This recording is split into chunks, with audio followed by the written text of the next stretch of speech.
রমজান মাসে কম কম খাবেন, কম কম খাবেন, কম কম ঘুমাবেন, হাইজেনিক খাবার খাবেন, বাহিরের খাবার খাবেন না।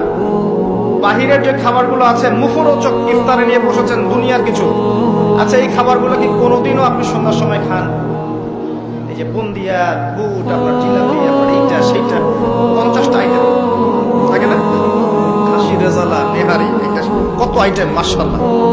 ইফতার করতে বসছে মনে হয় সারাদিন যা খাইলে গোসল করে ফেলাইতে হবে আজকে। আর সেই দেখাচ্ছে এমন হবে যে জীবনের শেষ খাবার খাওয়া হবে না কোনদিন। কথা বুঝতে পারছেন? জীবনেও তো সন্ধ্যার সময় এগুলো খাই না, আমরা খাই এগুলো। যে যত বেশি খাবে সে তত অসুস্থ হয়ে যাবে।